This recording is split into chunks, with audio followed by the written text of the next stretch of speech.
जय गुरुदेव। और दोस्तों, मेरे चैनल तंत्र अप्सरा साधना में आपका एक बार फिर से हार्दिक स्वागत है। और देखिए, आज की वीडियो में मैं आपको किन्नरी साधना के विषय में मैं आपको बताऊंगा। और ये देखिए, वीडियो आपके लिए बहुत महत्वपूर्ण है, क्योंकि किन्नरी साधना मैंने एक पुष्प किन्नरी साधना पहले भी दी है, लेकिन आज जो मैं किन्नरी साधना आपके सामने दूंगा वो सुबगा किन्नरी साधना के विषय में मैं आपको बताऊंगा। और साधना का वीडियो पूरा देखना, क्योंकि अगर वीडियो पूरा नहीं देखोगे तो समझ में ठीक से नहीं आ पाएगा। ठीक है, क्योंकि लोग पूछते वही हैं जो पूरा वीडियो नहीं देखते हैं मेरा। तो इस वीडियो को जरूर पूरा देखना और चैनल को सब्सक्राइब जरूर करना और साथ में ही बेल के बटन को प्रेस करना, वहां पर ऑल के फंक्शन को क्लिक करना, जिससे कि जो भी लेटेस्ट वीडियो मैं डालूं उसका नोटिफिकेशन आपको तुरंत मिल जाए, आप उस वीडियो को देख पाएं। ठीक है, अब बात आती है किन्नरी साधना के विषय में। लेकिन उससे पहले मैं आपको एक जानकारी दूं कि देखिए, चैनल पर बहुत सारी साधनाएं मैंने दी हैं, लेकिन कुछ साधनाएं ऐसी हैं चैनल पर जो कि बिना किसी रक्षा मंत्र के या फिर बिना किसी दूसरी जो तीव्र महाविद्या या फिर बहुत उच्च कोटि की जो साधनाएं हैं उनमें सफलता प्राप्त किए बिना आपको वो साधनाएं नहीं करनी है। क्योंकि देखिए, अगर कोई अनिष्ट होता है तो उसके आप स्वयं जिम्मेदार होंगे। क्योंकि जैसे कि बेताल साधना है, बेताल साधना अगर सात्विक रूप से है तो फिर आप घर पे कर सकते हैं, और वो आप किसी भी तरीके से आप कर सकते हैं, कोई समस्या नहीं है। लगन अगर बेताल साधना उग्र रूप से है, माना कि आपने शमशान में आपने कुछ साधना करनी है, जैसे कि अगिया बेताल साधना है, तो इस साधना को बिना किसी सुरक्षा घेरे के, बिना किसी दूसरी विद्या के जो कि उससे ज्यादा तीव्र हो, जैसे कि भैरव या फिर हनुमान साधना या फिर किसी महाविद्या की साधना या दुर्गा साधना, ऐसी साधना अगर आपने नहीं की है तो फिर आप इस साधना को नहीं करना है आपको, नहीं तो आपको नुकसान हो सकता है। ठीक है, ऐसे ही देख करके और ऐसे ही साधना कभी नहीं करनी चाहिए। जो साधनाएं करने के विषय में सात्विक हैं वो मैं साधनाएं जो आपको बताता हूं घर पर करने के लिए, वो आप कर सकते हो, उनमें किसी प्रकार की कोई प्रॉब्लम नहीं है। ठीक है, अब बात आती है यहां पर किन्नरी साधना के विषय में, जो कि पहले मैं किन्नरी के बारे में आपको थोड़ा बता देता हूं। देखिए, किन्नरियों की जो उत्पत्ति है वो ब्रह्मा की छाया या फिर उनके पैर के जो अंगूठा है उससे उत्पन्न हुई है ये। और जो हिमालय का पवित्र शिखर जिसको कैलाश पर्वत बोलते हैं, वहां पर इनका निवास स्थान है। और वो भगवान शिव की सेवा में हर वक्त रत रहते हैं, चाहे किन्नर हो या किन्नरी हो। और किन्नर या किन्नरियों को देवताओं का जो भक्त और गायक भी कहा जाता है, क्योंकि ये गायन विद्या में भी परिपूर्ण होती हैं। ये जैसे कि यक्ष हो गए या गंधर्व हो गए, उन्हीं की तरह ये भी नृत्य और गायन में प्रवीण होते हैं। लेकिन एक बात मैं आपको बताऊं, किन्नर या किन्नरी ये बहुत ही सदाचारी होते हैं। जो माता भगवती पार्वती है, उनकी विभिन्न शक्तियों में से एक शक्ति किन्नरी शक्ति भी है। ठीक है, रूप, सौंदर्य और मोहिनी विद्या में ये एक तरीके से परिपूर्ण होती है। विशेष रूप से जो है ये भगवान शिव और जो शक्ति के साधक होते हैं उन पर बहुत जल्दी प्रसन्न होती है और उनका कायाकल्प कर देती है। अब आप समझ गए होंगे कि जो शक्ति की साधना यानी देवी की साधना करते हैं या फिर भगवान शिव की साधना करते हैं, उन पर किन्नरियां बहुत जल्दी प्रसन्न होती हैं। यहां पर आपको एक गूढ़ रहस्य मिल जाता है कि अगर साधना सिद्ध ना हो भगवान शिव की साधना करनी चाहिए, जिससे कि किन्नरी की साधना सिद्ध हो जाए। अगर किन्नरी साधना करने पर सिद्ध नहीं होती है तो वापस हट करके भगवान शिव की साधना करो और भोलेनाथ से प्रार्थना करो कि मुझे किन्नरी सिद्ध हो जाए, तो आपको जल्दी होगी सिद्ध। ठीक है, चाहे अप्सरा हो, यक्षिणी हो, या किन्नरी हो, या फिर नायिका हो, शिव की साधना करने से जल्दी सिद्ध होती है, या माता की साधना करने से जल्दी सिद्ध होती हैं ये। ठीक है, और देखिए किन्नरियों में रूप परिवर्तन करने की अद्भुत क्षमता होती है, ये रूप परिवर्तन कर लेती हैं। अब आप ऐसा ना समझें कि अगर मान लिया साधना कर रहे हैं और वहाँ पर रूप परिवर्तन करके कोई आपके सामने ये किन्नरी रूप परिवर्तन करके आ जाती है और आपकी साधना में आपको अनुभव देने के लिए, तो ये ना समझे कि कोई दूसरी चीज़ आ गई है, कि कोई नेगेटिव ऊर्जा घुस आई है, या कोई भूतनी आ गई है, या प्रेतनी आ गई है, ये ना समझें बिल्कुल भी। होती किन्नरी है, रूप परिवर्तन करने की इसमें अद्भुत क्षमता होती है, कोई भी रूप परिवर्तन करके ये आपकी साधना में आ सकती है।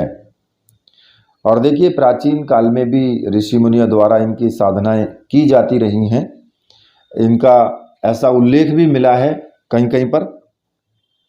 और किन्नरियों में इतनी क्षमता होती है कि ये अगर प्रसन्न हो जाए आपके ऊपर तो शत्रुओं का नाश कर देती हैं। ये हर प्रकार का भोग अपना जो साधक होता है उसको देने की कोशिश करती हैं। आपके सोचने मात्र से ही आपकी समस्या का हल हो जाता है। आपके सोचने मात्र से ही मान लिया किसी चीज़ की आपको ज़रूरत है तो कहीं ना कहीं से आपके उस चीज़ का समाधान हो जाएगा, आपको वो मिल जाएगी। और इनकी साधना जो है आप मित्र के रूप में, प्रेमिका के रूप में कर सकते हो। इनकी सिद्धि करने से आपका मनोबल भी बढ़ता है और इच्छा शक्ति है वो भी आपकी प्रबल हो जाती है। ठीक है, मन में, लेकिन आपका जो मन है वो शुद्ध होना चाहिए, बस निष्कपट होना चाहिए। जब आप इनकी साधना करो तो आपका मन शुद्ध हो, निष्कपट हो, तो ये जल्दी प्रसन्न होती हैं, जल्दी आपको साधना की सिद्धि आपको मिलती है। हालांकि इनकी देखो प्रकार कितने ही हैं, जैसे अप्सराएं होती हैं, 8 अप्सराएं होती हैं, उसी प्रकार से 8 किन्नरियां भी महत्वपूर्ण हैं। हालांकि समूह तो इनके 6 होते हैं भाई। मनोहारिणी किन्नरी हो गई, सुभगा किन्नरी, विशाल नेत्रा भी हो गई, श्रुतप्रिया या सुमुखी और दिवाकर मुखी, ये 6 इनके समूह हैं। और इनमें से कुछ जल्दी सिद्ध होने वाली किन्नरी होती हैं, जैसे कि पुष्प किन्नरी है वो जल्दी सिद्ध होती है, या फिर मृगाक्षी किन्नरी है वो भी जल्दी सिद्ध होती है, और इधर ये सुभगा है ये भी जल्दी सिद्ध होती है। देखिए ब्रह्मांड के अंदर वो बात अलग है कि भाई विज्ञान तो मानता है कि जो 5 तत्वों से बना हुआ शरीर है ये केवल उसी को, इंसान को ही मानता है, लेकिन इसके अलावा और भी योनियां हैं जो इस ब्रह्मांड के अंदर हैं, और वो इतर योनियां भी हैं जो आपको दिखाई न दे करके सूक्ष्म रूप में वो विद्यमान रहती हैं। ये सत्य है, चाहे हम इस बात को स्वीकार करें या ना करें, वो तो अपनी इच्छा है, लेकिन ये सत्य है कि वो शक्तियां हैं और ये शक्तियां सूक्ष्म रूप में विद्यमान रहती हैं। लेकिन यहाँ पर ये स्पष्ट करना बहुत जरूरी है कि इन सूक्ष्म योनियों में कुछ तो जो है सद्गुणों से युक्त होती हैं, कुछ दुर्गुणों वाली भी होती हैं। तो ऐसी नकारात्मक शक्तियों से रक्षा भी आवश्यक है। ठीक है, अब इन विभिन्न प्रकार की जो योनियां हैं इनमें यक्ष हो गए, यक्षिणी हो गई, अप्सरा, गंधर्व हो गए, किन्नर, किन्नरी, नायिका, नागकन्या, ये बहुत सारी ऐसी जो इतर योनियां हैं।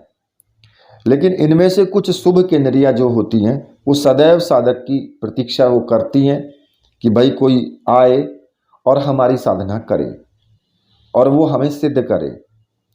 ठीक है, हमारा आवाहन करे वो, और वो अपनी जो शुभता है वो साधक को प्रदान वो करें। किन्नरियों की साधना करने से हमें वही सब चीज़ें प्राप्त होती हैं जो एक अप्सरा की और यक्षिणी की साधना करने से प्राप्त होती हैं। प्रचुर मात्रा में ये धन भी देती हैं। ठीक है, और अगर तुम्हारी जो कोई धारणा होती है ना, मन के अंदर कुछ धारणा होती है, उसी के अनुसार ये आपको फल प्रदान करती हैं। और किन्नरियों के अलावा एक विद्याधारी योनि भी होती है। ये बहुत प्राचीन जो ग्रंथ होते हैं उनमें आपको मिल जाता है इनके बारे में भी। इनकी जो इस योनि की जो स्त्रियां होती हैं, वो एक जो पांडित्य होता है ना, पांडित्य जिसको बोलते हैं, जिसको कि ज्ञान ज्ञान उनको अतुलनीय वो ज्ञान होता है। और इनकी साधना करने से आप एक तरीके से मान लिए कि एक विद्वान जो है, अतुलनीय विद्वान व्यक्ति बन जाता है, अगर विद्याधरी की जो स्त्रियां हैं उनकी साधना करते हैं तो। लेकिन इनका जो वर्णन है वो कहीं कहीं ग्रंथों में ही मिलता है। लेकिन किन्नरी की बात करें तो ये तो जो है कला में, नृत्य में देवताओं को भी तृप्त करती हैं।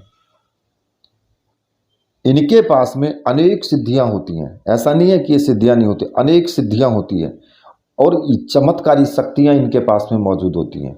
और ये ना समझें कि अगर हम इनकी साधना करते हैं तो शत्रुओं से ये हमारी रक्षा नहीं कर सकती, शत्रुओं का नाश तक कर देती हैं ये, इतनी इनके अंदर क्षमता होती है।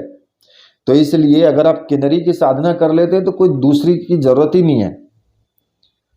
और दूसरा, पौरुष, आरोग्यता और अपूर्व एक बल, जो साहस है, उसका अनुभव वो व्यक्ति करता है जो इनकी साधना करता है। और किसी भी बाधा से बचने का ये उपाय तक आपको बताती हैं, हर वक्त ये आपका मार्गदर्शन करती रहती हैं। अपने साधक को ये कभी भी हानि पहुंचाती नहीं है।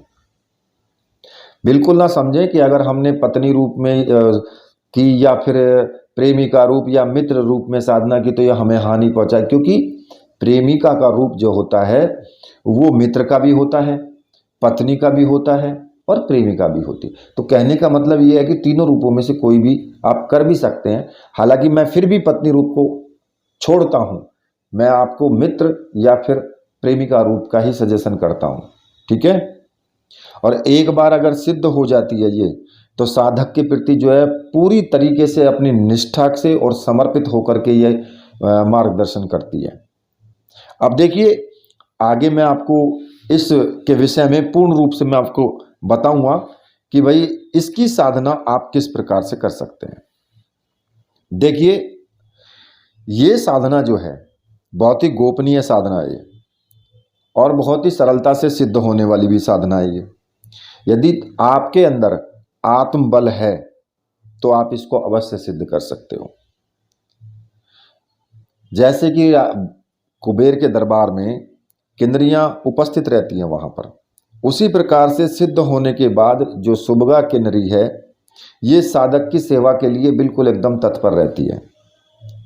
और देखिए इस किन्नरी की एक और विशेषता है, ये किन्नरी पुरुष और स्त्री दोनों रूपों में रहती है। ये मतलब कि अगर आप ये नहीं कह सकते कि ये पुरुष नहीं है, ये पुरुष भी है और ये स्त्री भी है, ये दोनों रूपों को धारण कर लेती है।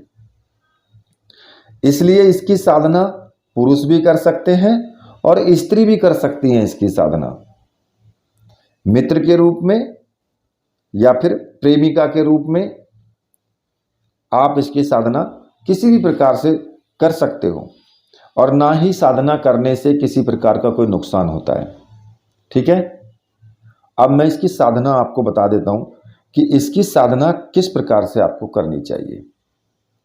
देखिए इसकी साधना करने के लिए आपको केवल 3 चीज़ों की आवश्यकता होगी इसमें। एक तो किन्नरी यंत्र, ठीक है, एक माला और एक रक्षा माला। रक्षा माला जरूर होनी चाहिए।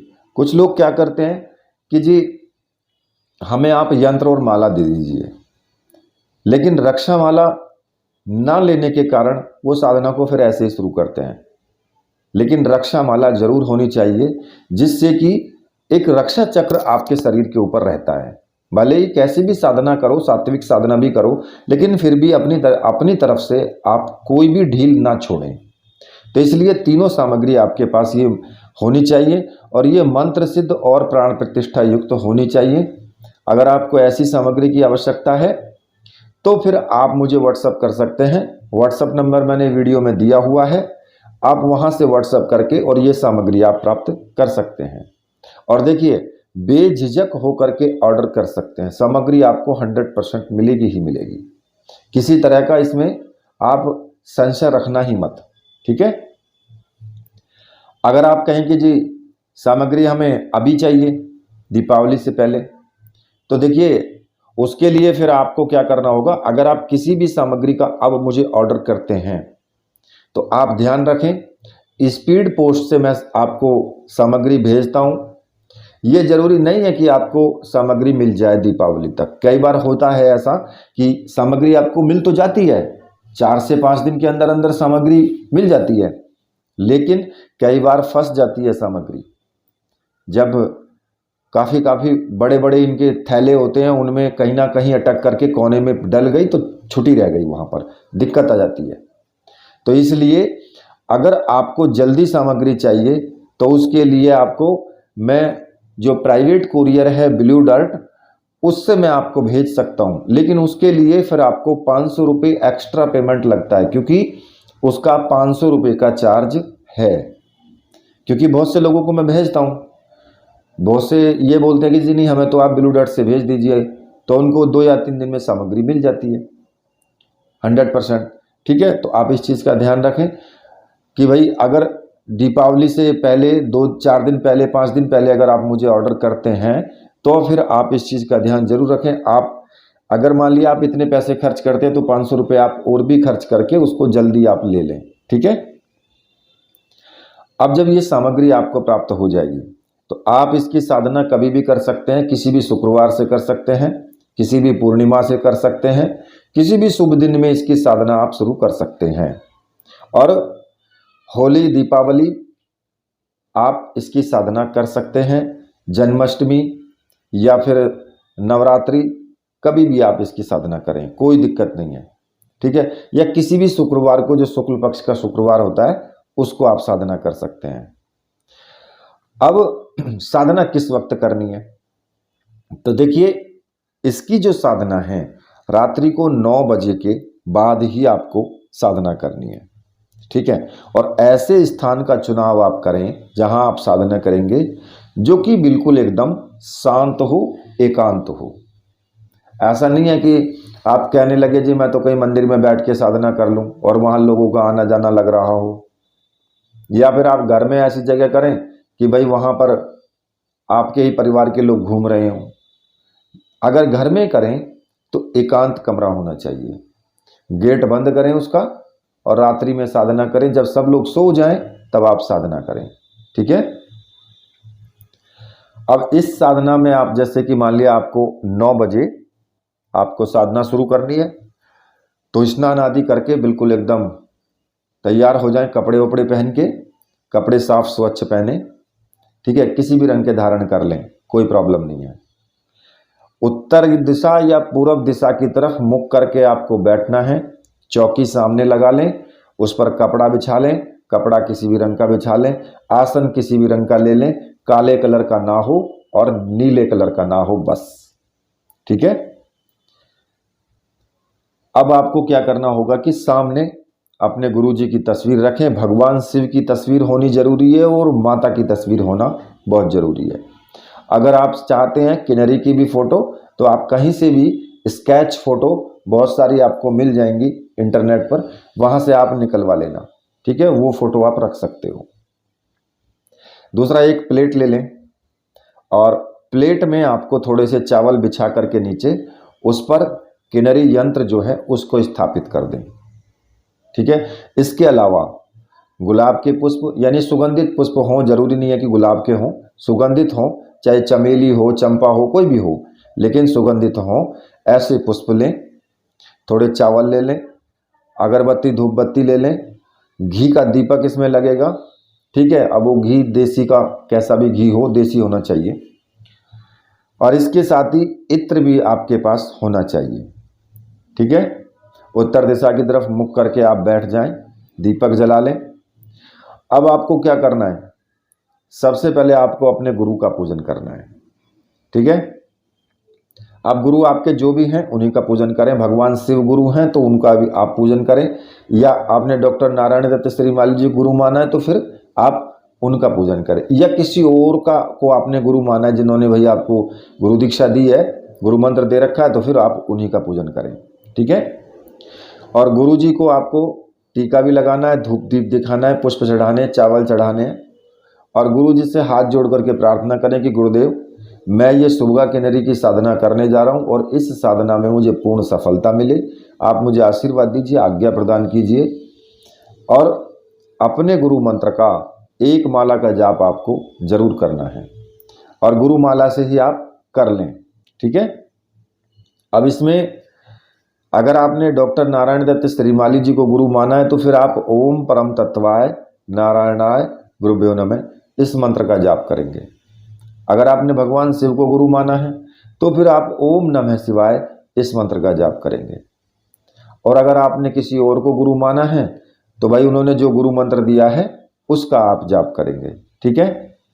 जब आपका गुरु मंत्र का जाप हो जाएगा तो उसके बाद आपको एक रक्षा विधान करना है, और रक्षा विधान करने के लिए, क्योंकि हर साधना में आपको ये रक्षा विधान करना ही चाहिए।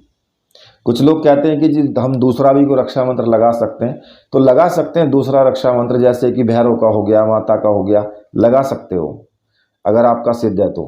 लेकिन अगर ये भी लगाते हैं जो मैं आपको बता रहा हूँ तो ये भी आपका काम करता ही करता है। अब वो कैसे करना है? उल्टे हाथ में चावल ले लें और सीधे हाथ से सभी दिशाओं में चावल फेंकते हुए अपने चारों तरफ आपको जो मंत्र बोलना है, ओम असर्पंतु ये भूता है भूमि संसिता, ये भूता है विघ्न कर्तास्ते नश्यंतु शिवाज्ञा, अपक्रमाणांतु भूतानि पिशाच सर्वतो दिशम, सर्वेशाम विरोधेन पूजा कर्म समारंभे। तो आपको ये मंत्र बोलते हुए सभी दिशाओं में चावल फेंक दें, तो जहाँ तक आपके चावल चले जाएंगे वहाँ तक कोई भी नेगेटिव एनर्जी आपकी पूजा में विघ्न पैदा करने के लिए नहीं आ सकती है। केवल आ सकती है तो किन्नरी ही आ सकती है। ठीक है। इसके बाद अगर आपने भगवान शिव को गुरु माना है तो फिर आपने उनका पूजन तो कर ही लिया है। अगर नहीं गुरु माना है, कोई और गुरु है, तो भगवान शिव का आपको पूजन करना जरूरी है, क्योंकि ये भगवान शिव की ही शरण में रहते हैं, उन्हीं के सेवक हैं, तो इसलिए शिव का पूजन बहुत जरूरी है। तो अब आपको उसी प्रकार से शिव का पूजन करना है और शिव मंत्र का आपको जाप करना है। एक माला का जाप या 5 मिनट बैठ करके ऐसे ही जाप कर लो। ठीक है। और अगर भगवान शिव का पूजन किया है तो भाई माता का पूजन तो करना अनिवार्य हो जाता है, क्योंकि शिव के बिना शक्ति अधूरी और शक्ति के बिना शिव अधूरे, और माता की ये सेवा में रहती हैं, तो भाई माता का भी पूजन जरूरी है। तो आपको जो है माता का पूजन जरूर करना है। अब वो चाहे माता पार्वती का करो या अम्बे का करो, दुर्गे का करो, किसी का भी करो, जिसकी आप पूजा करते हैं आप उसका भी कर सकते हैं। ठीक है। उसी प्रकार से माता को टीका लगाएंगे, चावल चढ़ाएंगे, पुष्प चढ़ाएंगे, धूप दीप दिखाएंगे। ठीक है। और माता से प्रार्थना करेंगे कि माँ मैं ये साधना करने जा रहा हूँ, मुझे ऐसी शक्ति दियो कि जिससे कि मुझे ये साधना सिद्ध हो जाए, और मेरे ऊपर आप कृपा रखें। ठीक है। भगवान शिव से और शक्ति से, दोनों से आपको प्रार्थना करनी है। अब इसके बाद में फिर आपको एक संकल्प लेना है। अब संकल्प आपको जो लेना है वो हाथ में जल लेकर के, सीधे हाथ में जल लेना है, और आपको अपना नाम, अपने पिता का नाम, अपना गोत्र बोल करके कि मैं सुबगा किन्नरी की साधना करने जा रहा हूँ, और ये साधना मेरी पूर्ण रूप से प्रत्यक्ष होकर के, सुबगा किन्नरी प्रत्यक्ष होकर के मुझे आशीर्वाद प्रदान करे, इसके लिए मैं ये साधना कर रहा हूँ। और उस जल को जमीन पर छोड़ दे। जब आप संकल्प ले चुके हैं, ठीक है, तो आपको क्या करना है, जो किन्नरी का जो फोटो रखा है आप उसका भी पूजन करेंगे उसी तरीके से। यंत्र का भी आपको पूजन करना है, यंत्र के ऊपर कुमकुम से टीका लगाएंगे, पुष्प चढ़ाएंगे, चावल चढ़ाएंगे, धूप दीप दिखाएंगे। मतलब कि आपका भाव जो है वो बहुत अच्छा होना चाहिए, भाव से पूजन करें। और जो किनरी फोटो रखा हुआ है उस पर भी आप टीका लगाएं, पुष्प चढ़ाएं, उसका भी आपको पूजन करना है। और किनरी से प्रार्थना करनी है कि मैं आपकी साधना कर रहा हूँ, इसलिए आप मेरे ऊपर जल्दी प्रसन्न होकर के और मुझे आशीर्वाद प्रदान करें। ठीक है, संकल्प हो गया, पूजन भी हो गया। अब बचा क्या? रक्षामाला। रक्षामाला को गले में धारण कर लेना, जिससे कि आपकी रक्षा पूर्ण साधना में होती रहे, क्योंकि रक्षामाला विशेष मंत्रों से सिद्ध होती है, आपके शरीर की रक्षा होती रहेगी। तो इसलिए रक्षामाला को गले में धारण जरूर करना है आपको। और जब आपका मंत्र जाप हो जाए तो रक्षामाला उतार करके अपनी चौकी पर वहीं पर रख दें। और घी का दीपक जो है आपका वो जलता रहे। इत्र वगैरह जो है आप लेकर के आए हैं, वो आप किनरी के फोटो के पास भी एक थोड़े से जो रुई का वो होता है, रुई होती है ना, उसमें इत्र में भिगो करके उसको रखें और ऐसे ही आप यंत्र के ऊपर रखें। और अपने कानों के पास भी रुई में थोड़ा इत्र लगा करके और उसको कानों में लगा सकते हो। ठीक है। दूसरा, आप ऐसा कर सकते हैं कि जहां पर आप पूजन कर रहे हैं वहां कमरे में आप पुष्प बखेर दें। कमरा आपका साफ स्वच्छ होना चाहिए पूर्ण रूप से। ऐसा नहीं है कि गंदा कमरा हो, साफ स्वच्छ करें उसको सही तरीके से, उसमें कपड़े लगा करके या कैसे भी आप उसको सुंदरता का लुक दें। और अपने पूरे कमरे में पुष्प की पंखड़ियां बिखेर दें, जिससे कि आप अपने मन में भाव रखें कि किन्नरी आएगी तो फूलों पर चल करके आएगी। इस तरीके से एक मन का भाव होना चाहिए आपका अच्छा। क्योंकि कोई भी देवी देवता है, कोई भी शक्ति है, वो आपकी भाव की भूखी है, ना कि आपके जो है दूसरी चीज़ों की भूखी है वो। या फिर आप उसको इतने सामान चढ़ाएंगे, ये चढ़ाएंगे, वो चढ़ाएंगे, इन चीज़ों की भूखी नहीं है। ठीक है। इसके साथ साथ आप एक कार्य कर सकते हैं कि देखिए, किन्नरी एक शक्ति है और ये स्त्री है, पुरुष भी है स्त्री भी है, दोनों तरीके से है। लेकिन आप अगर आप पुरुष हैं और स्त्री रूप में उसकी साधना कर रहे हैं तो आपको क्या करना है, आप उसके लिए श्रृंगार का सामान आप ला करके चढ़ा रख सकते हैं वहां पर। ठीक है। तो ये भी एक आपका भाव होता है। अब आपको जो किन्नरी माला है उससे मंत्र जाप आपको शुरू करना है। और जो मंत्र आपको जपना है वो मैं आपको बता रहा हूं। मंत्र इस प्रकार से है, ओम क्लीम शुभगे किन्नरी स्वाहा। केवल ये छोटा सा मंत्र है और कम से कम तो 21 माला का जाप होना चाहिए और ज़्यादा से ज़्यादा 100 माला, 101 माला कर सकते हो या 51 माला। देखिए, आप अपनी सामर्थ्य के अनुसार करना, लेकिन 21 माला से तो कम करना मत, क्योंकि 21 माला का जाप ज़्यादा नहीं, आधा पौन घंटे में हो जाता है, छोटा मंत्र है। और अगर 101 माला करते हैं तो वो और भी ज़्यादा अच्छा है, जल्दी चांसेस हैं साधना सिद्धि के। ठीक है। लेकिन मंत्र जाप में आप ऐसा भी ना सोचें कि भाई मंत्र जाप तो कर रहे हैं, उधर पैर दुखने लगे, कमर दुखने लगी और बाद में परेशान हो जाओ, ना साधना में मन लगे, क्योंकि मन तो कमर में और पैरों के दर्द पे पड़ा हुआ है, साधना में कहाँ लगेगा वो। तो मन से साधना होगी नहीं, खाली मंत्र जाप होता रहेगा बस, तो उससे कोई फायदा भी नहीं होने वाला है। इसलिए मन एकाग्र होना चाहिए आपका। और देखिए, मन की एकाग्रता धीरे धीरे एकाग्र होता है मन, एकदम से वो भी नहीं होता है। जब लगातार हम साधना करते रहते हैं तो हमारा मन एकाग्र होना शुरू हो जाता है, हमें पता नहीं होता कि हमारे आसपास क्या हो रहा है, वो एक बिंदु पर जाकर के टिक जाता है। तब आपको ना तो पैरों का दर्द पता होगा, ना कमर का दर्द मालूम पड़ेगा, आपको किसी भी दर्द का पता नहीं होगा और ना ही दर्द होगा उस वक्त। ये भी मैं आपको बता रहा हूं। जब आपका ध्यान लगना शुरू हो जाएगा तो दर्द भी गायब हो जाता है, फिर आप कितनी भी देर आराम से बैठ सकते हो।